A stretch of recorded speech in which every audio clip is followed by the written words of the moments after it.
কখনো কি মনে হয়েছে জীবনটা খুব একঘেয়ে হয়ে গেছে? সবকিছু ছেড়ে বেরিয়ে গিয়ে অপরিসীম মেঘের মাঝে বাঁচতে চাওয়ার ইচ্ছা জাগলে যে জায়গার কথা সবার আগে আমাদের মনে আসে তা হলো পাহাড়ের কোলে ছোট্ট একটি গ্রাম, যেখানে আমরা গিয়েছিলাম।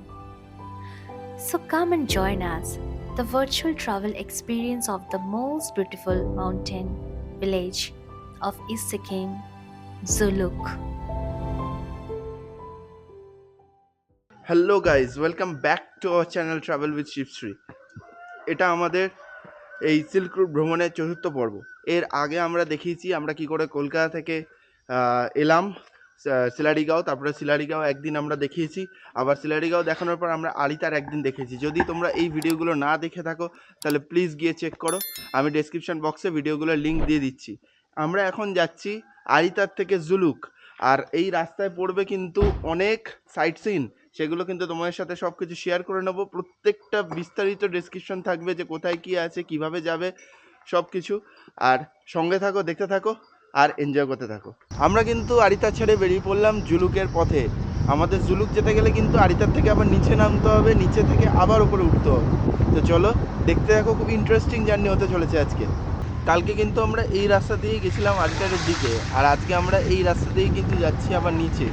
এখান থেকে আমরা নিচ থেকে রংলি বাজার হয়ে জুলুকের পথে যাব। রংলি বাজার হবে আমাদের ফার্স্ট সাইট সিন। তো চলো রংলি বাজার অবধি যাওয়া যায়। সিকিম ঢুকে যাওয়া মানেই কিন্তু আমাদের ঝর্ণার দেখা পাওয়া। এই একটু আগে আমরা একটা ঝর্ণা দেখলাম, তোমাদের সাথে শেয়ার করলাম। সিকিম এসে যাওয়া মানেই কিন্তু নানা জায়গা থেকে ছোট ছোট ঝর্ণা, আর এই ঝর্ণাগুলো দেখতে কিন্তু অসাধারণ লাগে রাস্তা দিয়ে যেতে যেতে। তা আমি যতখানি দেখবো আমি চেষ্টা করবো তোমাদেরকেও ততখানি শেয়ার করার। তো সঙ্গে থেকো। কাল কিন্তু আমরা এসেছিলাম এই পেছনের রাস্তাটা দিয়ে এসে আমরা উঠে গেছিলাম ওপরের দিকে আরিতারে। আজকে কিন্তু আমরা যাচ্ছি ওপর থেকে নেমে আবার এই ডান দিকের এই সোজা রাস্তাটা দিয়ে, এই রাস্তাটা দিয়ে গেলেই কিন্তু পড়বে রংলি বাজার।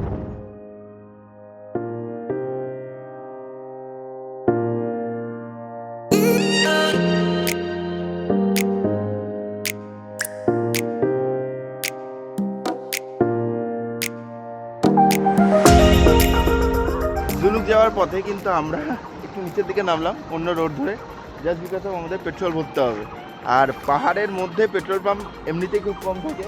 এখানে পেট্রোল পাম্পটা এসে দেখে আমি ভাবছি যে কলকাতায় আমাদের চারি জায়গায় পেট্রোল পাম্পে অনেকগুলো পেট্রোল স্টেশন থাকে, এখানে জাস্ট দুটোর মধ্যেই কিন্তু সবাই মিলেমিশে অ্যাডজাস্ট করে পেট্রোল ভরছে। এখানের মেন জিনিস যেটা খুব ভালো লাগছে সেটা হচ্ছে কি ড্রাইভাররা খুব ডিসিপ্লিনড, মানে একটা গাড়ি অন্য গাড়িকে দেখলেই কিন্তু দাঁড়িয়ে যাচ্ছে, আগে পাস দিয়ে দিচ্ছে তাকে যাওয়ার জন্য। এটা আমরা আগেও দেখেছি নর্থ সিকিমে, কিন্তু এই যে ডিসিপ্লিন এই জিনিসটা যদি সব জায়গায় থাকতো তাহলে হয়তো অ্যাক্সিডেন্টের চান্স অনেকটা কমে যেত। ওখানে পাহাড়গুলো কিছু দেখা যাচ্ছে না, কারণ ওখানে পুরো কুয়াশা। আর ওখানে ভিউটা দেখো। একটা গুড নিউজ পেয়েছি যে জুলুকে বরফ পড়েছে কালকে। জুলুকে মারাত্মক, গ্যাংটকে মারাত্মক বৃষ্টি হয়েছে। আমাদের এখানে আল্টারে অতটা বৃষ্টি হয়নি, কিন্তু জুলুকে নাকি বরফ পড়েছে। এবার আজকে যদি জুলুকে বরফ পেয়ে যাই তাহলে খুব ভালো হবে। এবার দেখা যাক জুলুকে কি পাওয়া যায়।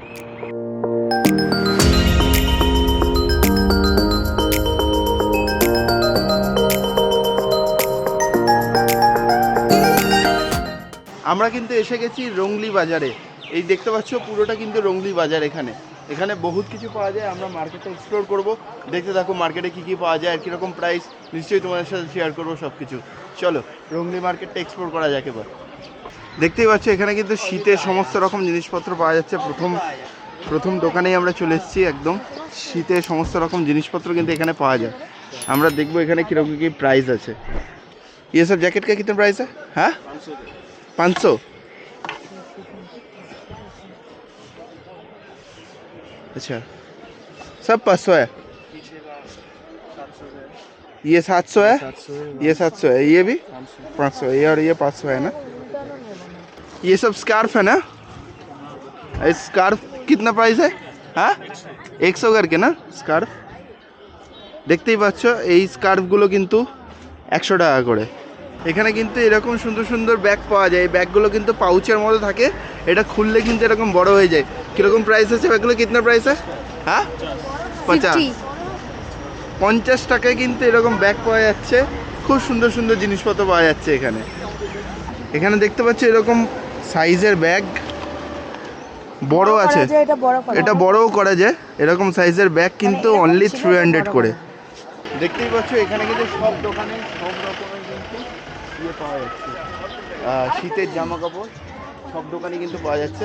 আমরা দুটো দোকান অলরেডি দাম দেখলাম, অলমোস্ট কিন্তু সেমই দাম সব জায়গায়। তো আমরা দেখছি এখানে ফাঁকা থাকছে, আমরা সেখানে দেখছি যে কীরকম কী দাম হতে পারে। চলো দেখা যায় এখানে আর কী কী পাওয়া যায়। এখানে কিন্তু এরকম সুন্দর সুন্দর সব শোপিস পাওয়া যাচ্ছে। দেখতেই পাচ্ছ এখানে সব সুন্দর সুন্দর শোপিস, বুদ্ধা স্ট্যাচু সব কিছু পাওয়া যাচ্ছে। এইখানে কিন্তু এই নেপালি কুকরি এটাও পাওয়া যাচ্ছে, এটা খুব ভালো। এটাই খুলে দেখতে হবে এটা অরিজিনাল কিনা। এখানে অনেক সুন্দর সুন্দর শোপিস পাওয়া যাচ্ছে সব। ये कितना प्राइस करके है दीदी? 150 का है। 150 का है ये ना? 160 का है। अच्छा इसमें 120 पीस रहता है, इसमें 80 पीस। আচ্ছা, দেখতেই পাচ্ছ এখানে 80 পিস 150, আর এখানে 120 পিস আছে। তো এগুলো খুবই ভালো খেতে। আমি টেস্ট করেছিলাম একটা জায়গায় সিঙ্গেল পিস পাওয়া যাচ্ছিলো, সেখান থেকে তোমাদের বলেছিলাম যেটা বড় পাওয়া যাচ্ছে ওটা ছোট পাওয়া যায়। এরকম একটা ছোট কিন্তু এখানে 1 2 3 4 পিস আছে। সেই 4 পিসের দাম পড়লো কিন্তু 10 টাকা। এটা ছোটো নিয়ে নিলাম, এটা খুবই টেস্টি হয়। এখন একটা টেস্ট করব, এই যে এইটা যেটা কিনলাম।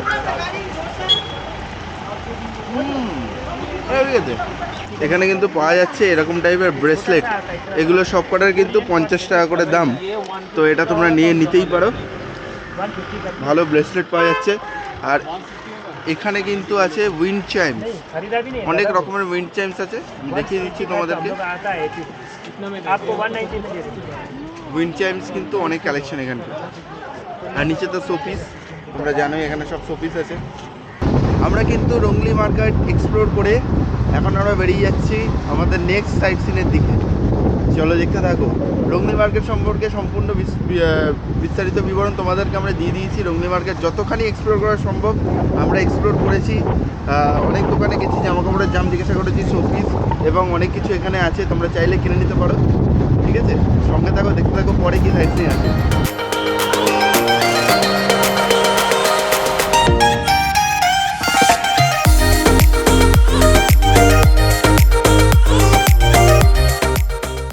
এই মুহূর্তটা কিন্তু অনবদ্য, চারিপাশে কিচ্ছু নেই, কিচ্ছু নেই, শুধু পাহাড় আছে, রাস্তা আছে, গাড়ি আছে, আর আমরা আছি। এই মুহূর্ত কিন্তু অনবদ্য, ভাষায় প্রকাশ করা যায় না। আর পাহাড়গুলোর টেক্সচার কিন্তু আস্তে আস্তে বদলে যাচ্ছে। আমরা একরকম পাহাড়ে ছিলাম, এবার কিন্তু টেক্সচারগুলো আলাদা হয়ে যাচ্ছে পাহাড়গুলো। এটা দেখতে কিন্তু দারুণ লাগছে। জাস্ট দেখো পেছন দিকে পাহাড়টা দেখো, জাস্ট দারুণ লাগছে কিন্তু দেখতে। সামনেই কিন্তু আমরা দেখতে পাচ্ছি লিংটাম চেকপোস্ট। এই চেকপোস্ট থেকে কিন্তু চেকিং হয়ে আমরা চলে যাব জুলুকের দিকে। আর জুলুকের পারমিট কিন্তু এখান থেকেই করানো হয়, লিংটাম চেকপোস্ট থেকে। তা জুলুকের জন্য যারা আসবে তারা কিন্তু এখানে পারমিট করেই গাড়ি কিন্তু আমাদের যাবে জুলুকের দিকে। আমাদের কিন্তু চেকপোস্ট থেকে নিয়ে নিতে হলো অক্সিজেন সিলিন্ডার, এটা এখন ম্যান্ডেটরি হয়ে গেছে। আমি যখন নর্থ সিকিম গেছিলাম তখন গুরুদম্বারে যাওয়ার জন্যও কিন্তু আমি অক্সিজেন সিলিন্ডার নিইনি, বা আমাদের নেওয়ার জন্য কিছু বলাও হয়। এখানে জুলুক যাওয়ার পথে কিন্তু আমাদের চেকপোস্ট থেকে অক্সিজেন সিলিন্ডার নিতেই হলো। যদি আমরা অক্সিজেন সিলিন্ডার না নিতাম তাহলে কিন্তু আমাদের গাড়িকে যেতে যেত না, এটা এখন ম্যান্ডেটরি হয়ে গেছে। একটা অক্সিজেন সিলিন্ডারের জন্য টোটাল কস্ট পড়লো হচ্ছে 600 টাকা। 600 টাকা কস্ট পড়লো। অক্সিজেন সিলিন্ডারটা খুলে দেখিয়ে দিল, অক্সিজেনের লেভেল কতটা সেটা দেখিয়ে দিল। আর অক্সিজেন সিলিন্ডারটা খুলে কীভাবে সেট করে কীভাবে স্প্রে করতে হয় বললো যে একবার স্প্রে করে 3বার ইনহেল আর 3বার আউটহেল করতে হবে একটা স্প্রেতে। ঠিক আছে, তো এই হচ্ছে অক্সিজেন সিলিন্ডার আমরা নিয়ে নিয়েছি। 600 টাকা লাগলো। তোমরা যদি হিল থেকে ঘুরতে আসো জুলুক, তাহলে কিন্তু এটা ম্যান্ডেটরি, এটা নিতেই হবে। আমরা কিন্তু চলে এসেছি আমাদের দ্বিতীয় সাইট সিন, যেটা হচ্ছে কিউখোলা ওয়াটারফল। দেখতেই পাচ্ছ কিউখোলা ওয়াটারফলের সামনে কিন্তু আমরা চলে এসেছি, যেটা কিন্তু পদমচেন থেকে 9 কিলোমিটার আগে পড়ে। ঠিক আছে, কিউখোলা ওয়াটারফল। আমরা নিশ্চয়ই এইখানটা সামনে যাব, সামনে গিয়ে তোমাদেরকে দেখাবো যে ওখান থেকে ভিউ কীরকম। আর এখানে কিন্তু সেরকম ঠান্ডা নেই, তোমরা এরকম, আমি কিন্তু যেরকম দেখছো এখন এপ্রিল, আজকে এপ্রিলের 11 তারিখ, আমি কিন্তু নর্মাল টি শার্ট পরেই এসেছি। এখানে কিন্তু সেরকম ঠান্ডা নেই, যদিও বা এটা সি লেভেল থেকে অনেকটাই ওপরে। খুব মনোরম একটা ওয়েদার। আমরা সামনে যাব আর গিয়ে তোমাদেরকে সম্পূর্ণ দেখাবো কিউখোলা ওয়াটারফলটা। ওয়াটারফলের জল কিন্তু ওখান থেকে আসছে, দেখতেই পাচ্ছ তোমরা, ওখান থেকে নামছে, নেমে কিন্তু এখান থেকে এসে এইখানে পড়ছে, এখান দিয়ে কিন্তু সোজা বেরিয়ে যাচ্ছে এদিক দিয়ে। একটা দারুণ একটা জায়গা, অসাধারণ লাগছে কিন্তু এখানটা। আমরা কিন্তু চলে এসেছি কিউখোলা ওয়াটারফলের একদম নিচে।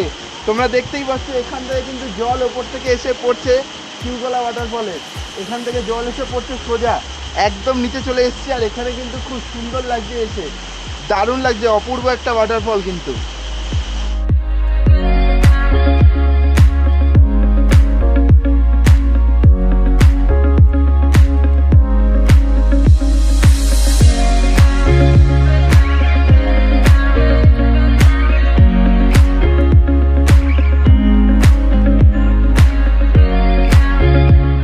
কিউখোলা ফলস থেকে জুলুক যাওয়ার পথে কিন্তু আমাদের ফরেস্ট চেকপোস্ট পড়বে। সেই ফরেস্ট চেকপোস্টে কিন্তু আমাদের পার পার্সন দিতে হবে 55 করে। মতলব আমরা 4 জন ছিলাম, আমাদের 4 জনের জন্য কিন্তু টোটাল দিতে হলো 220 টাকা। এই যে তার রিসিট দিয়ে দিয়েছে এখানে আমাদেরকে, রিসিট দিয়ে এবার আমরা এগিয়ে যাব জুলুকের দিকে। অ্যারন ভাইয়ের সাথে কথা হচ্ছিল যে অ্যারন ভাইকে মাসে 8 থেকে 9 বার কিন্তু এই রাস্তা দিয়ে আসতে হয়। আর 8 থেকে 9 বার যখনই অ্যারন ভাই আসে তখনই কিন্তু অ্যারন ভাই দেখে যে প্রত্যেকবার আলাদা আলাদা পাহাড়ের রূপ। না, এটাই স্বাভাবিক, পাহাড়ে আমরা জানি যে প্রত্যেক দিন রূপ পাল্টায়, কিন্তু ভাগ্য খারাপ থাকলে কিন্তু আমরা জুলুক পৌঁছাতে নাও পারতে পারি।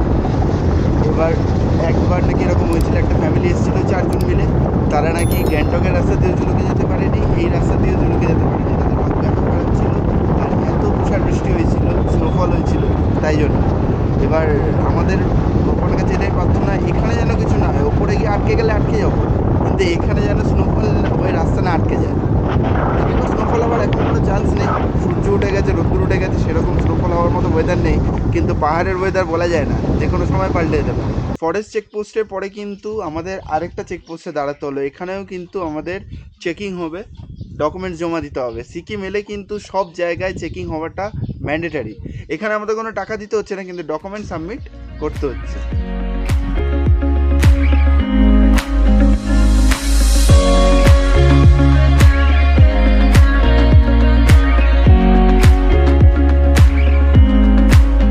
আমরা কিন্তু চলে এসেছি ইকো নেচার পার্কের সামনে, কিন্তু এখানে ইকো নেচার পার্কে আমরা যাবো, এক্সপ্লোর করবো, কিন্তু তার আগে একটু কফি খেতে হবে। এখানে চা নেই, আমি চা জিজ্ঞেস করলাম চা আছে কিনা, কিন্তু বললো কফি আছে, তো আমরা কফি খেয়ে নিচ্ছি। কফি কিন্তু এখানে 30 টাকা করে, ঠিক আছে। এখানটা একটু একটু ঠান্ডা হাওয়া দিচ্ছে, অতটা ঠান্ডা নেই, কিন্তু ঠিক আছে, কফিটা খাই, তারপরে ইকো নেচার পার্কে ঢুকবো আমরা। ইকো নেচার পার্কের সামনে এসে আমরা এখন কফি নিয়ে নিয়েছি। আর ও তো বলেই দিল কফি এখানে 30 রুপিস করে, চা অ্যাভেলেবেল ছিল না। আর আমরা কফিটা খেয়ে আমরা ভেতরে ঢুকবো। আসলে আস্তে আস্তে ঠান্ডা ঠান্ডা লাগছিল, একটু এখন হালকা হালকা ঠান্ডা লাগছে।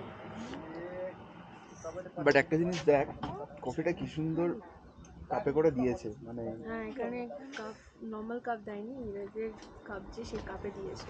এটা খুব সুন্দর লাগলো। আমরা কিন্তু প্রবেশ করছি এবার ইকো নেচার ক্যাম্পে। দেখতে পাচ্ছ সবাই, চারিদিকে কিন্তু পাইন ফরেস্ট, যেরকম আমরা প্রথম দিন সাইলেন্ট ভ্যালিতে দেখিয়েছিলাম, এখানে কিন্তু সাইলেন্ট ভ্যালির থেকেও ডিপ। এখানে কিন্তু সিঁড়ি করে দেওয়া আছে, সিঁড়ি দিয়ে আমরা নিচে নামছি, ন্যাচারাল সিঁড়ি কিন্তু। দেখিয়ে দিই সিঁড়িগুলো, এই যে পেছনে কিন্তু সিঁড়ি করা ছিল, ন্যাচারাল সিঁড়ি, নিচে নামলাম এরকম সিঁড়ি দিয়ে আমরা।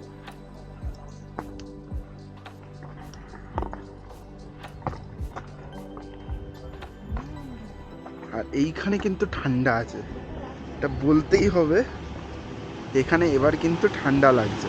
Just look at the view, অপূর্ব কিন্তু অপূর্ব, এই দৃশ্যটা সত্যি অপূর্ব। চারিদিকে উপরে পুরো পাইন গাছই পাইন গাছ, আর কিচ্ছু নেই, অপূর্ব। এখান থেকে যত নিচে নামছি তত কিন্তু মনে হচ্ছে আমি ফ্রিজারের ভেতরে ঢুকছি, এত ঠান্ডা লাগছে। আর চারপাশে কুয়াশাই কুয়াশা, ওদিকটা দেখতে পাচ্ছ তোমরা, কিছু দেখতে পাবে না, ওটা কিন্তু কুয়াশা, ভর্তি কুয়াশা, যত নিচে নামছি কুয়াশা ঢেকে দিচ্ছে, আর দারুণ লাগছে। আরো নিচে যাব আমরা, নিচে নেমে কিন্তু দেখবো, এক্সপ্লোর করবো সম্পূর্ণ, দেখতে থাকো।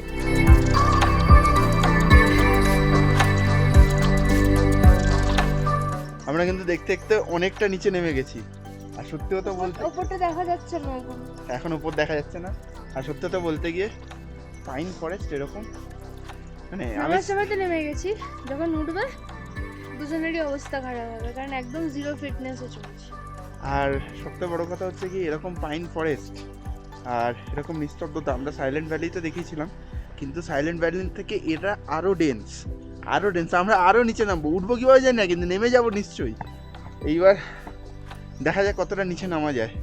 এটা বিশাল ডেন্স একটা পাইন ফরেস্ট, আর অসাধারণ লাগছে, অপূর্ব লাগছে। চারিদিকে পাখির ডাক, আর তার সাথে আমরা, আর নিস্তব্ধতা।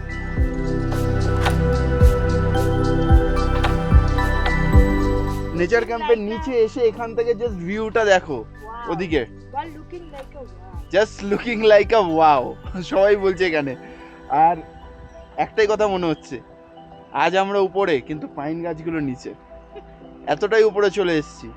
আর এখান থেকে ভিউ খুব সুন্দর, খুব সুন্দর, মারাত্মক ভিউ, দারুণ লাগছে। এখান থেকে কিন্তু ছবি উঠলে দারুণ লাগবে, ছবি তো নিশ্চয়ই তুলবো।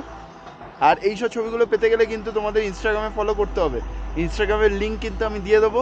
ইনস্টাগ্রামের সমস্ত ছবি আর রেগুলার আপডেট আমরা কোথায় যাচ্ছি সেগুলো কিন্তু ইউটিউবের আগেও তোমরা পাবে ইনস্টাগ্রামে।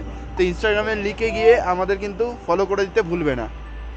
নেমে তো গেছিলাম, এবার কিন্তু উঠতে হচ্ছে, আর ওঠাটাই কিন্তু চাপের। দেখি এবার কষ্ট করে উঠতে হবে। আর ওই জায়গাটায় যা ফটো এসছে, অসাধারণ ফটো এসছে। আমি সাহস করে গেছিলাম ফটো তোলার জন্য, পেছনে তাকাইনি, পেছনে তাকালেই ভয় লাগছিল যে নিচে গেলেই একদম রাস্তায় পড়বো, যদিও রাস্তায় পড়লে হাড়গড় ভাঙতো, তাই জন্য আর পেছনে তাকাইনি, ছবি তুলে নিয়ে চলে এসেছি। চুল খুলে চুলটা উড়বে না, স্টাইল। মাঝখানে বস, সাইডে বসছিস কেন? হ্যাঁ এই তো, পেছনটা অ্যাডজাস্ট কর ঠিক করে। হ্যাঁ হ্যাঁ চল। দেখেছিস আমি দোল দেবো না, এরকম করে একবার টেনে নিয়ে এরকম করে ঠেলে ওই গাছের সাথে ধাক্কা খেয়ে আগিয়ে আসবো। আরেকজন এখানে এসে দোল খাচ্ছে, দিল তো বাচ্চা হয়েছি, কি বল? ভালো লাগছে, সারাদিন তো আমাকে এরকম ছেড়ে দিলেই আমার ভালো লাগছে, ভালো লাগছে।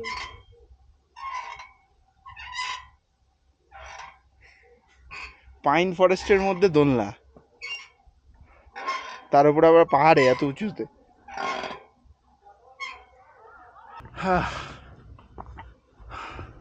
আমরা এখনো উপরে উঠছি, এখনো এইখানে আছি, আমার যেতে হবে ওইখানে। অনেকটা অনেকটা নিচে গেছিলাম, অনেকটা উপরে চলে এসেছি। এই পাইন বনের মধ্যে দিয়ে হাঁটছি, দারুণ লাগছে, অসাধারণ একটা অনুভূতি। আমরা ইকো নেচার ক্যাম্প থেকে বেরিয়ে এখন কিন্তু যাচ্ছি জুলুকি আমাদের হোমস্টের দিকে। তো চলো সঙ্গে থাকো, দেখতে থাকো। সামনেই দেখা গেছে কিন্তু চমড়ি গায়ে।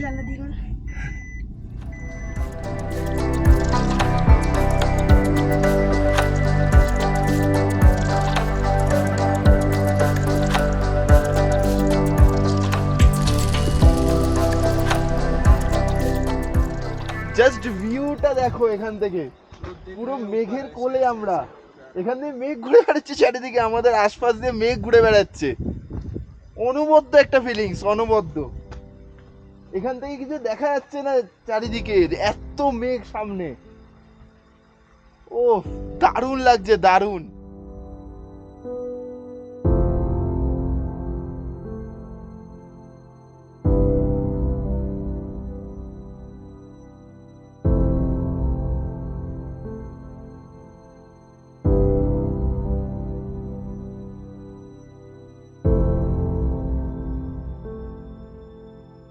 এখানে কিন্তু একটা প্রবলেম হয়েছে, প্রবলেম ঠিক বলবো না, এটা একটা মিসকমিউনিকেশন। সেটা হচ্ছে একটা যে আমাদের ইয়ে আছে, বুকিং আছে জুলুকে যে হোমস্টের, সেই হোমস্টের নাম হচ্ছে টিবেটিয়ান ভিলা। তো টিবেটিয়ান ভিলা একটা আছে নিচে, যেটা হচ্ছে এইখানে, একটা আছে নিচে, আরেকটা টিবেটিয়ান ভিলা আছে উপরে। এবার উপরের টিবেটিয়ান ভিলা থেকে কিন্তু ভিউ আরও ভালো পাওয়া যায়। এবার আমরা আমাদের ট্যুর অপারেটর টুনকিন মামকে ফোন করেছি যে এখানে আমাদের কোথায় বুকিংটা আছে, নিচে না ওপরে। এবার আমাদের যে হোমস্টে ওনার, সে বলছে আমাদের নিচে বুকিং আছে। তাই আমরা একবার কনফার্ম করছি আমাদের ট্যুর অপারেটরকে, কারণ আমরা যেতে চাই ওপরে, কারণ ওপরে গেলে আমরা আরও ভালো ভিউ পাবো আর তোমাদের সাথে শেয়ার করতে পারবো। এবার দেখা যাক যে কোথায় বুকিংটা অ্যাট লাস্ট আছে। বাকি এখানে যে ভিউ, এখানকারই যা ভিউ, অসাধারণ, পাশ দিয়ে মেঘ উড়ে চলে যাচ্ছে, অসাধারণ ফিলিংস। আর এখানে কিন্তু ঠান্ডা লাগছে এখন, আমি টি শার্ট পরে আছি ঠিকই কিন্তু ঠান্ডা লাগছে। স্বর্গ কিন্তু এখানেই, এটাই স্বর্গ। স্বর্গ বলে কিছু হয় না, মানুষ মরে যাওয়ার পরে স্বর্গ যেতে পারে বা নরকও যেতে পারে, এটা কিন্তু ফ্যাক্টর না। তুমি জীবিত থাকাকালীন কোথায় ঘুরছো, কোথায় যাচ্ছ, কি ফিল করছো, কিভাবে থাকছো, সেটাই কিন্তু অ্যাকচুয়াল স্বর্গ। এখানে যে এই ফিলিংসটা আসছে, অনবদ্য একটা ফিলিংস, এটাকে আমি স্বর্গ বলবো না তো কি বলবো, এটাই আমার কাছে স্বর্গ। তোমরা এখানে এসো, ঘোরো, আমি বলবো তোমরা জুলুক অবভিয়াসলি আসো। এই যা ওয়েদার, অসাধারণ লাগবে, অসাধারণ লাগবে। আর তোমাদেরও মনে হবে যে হ্যাঁ, এটাই স্বর্গ।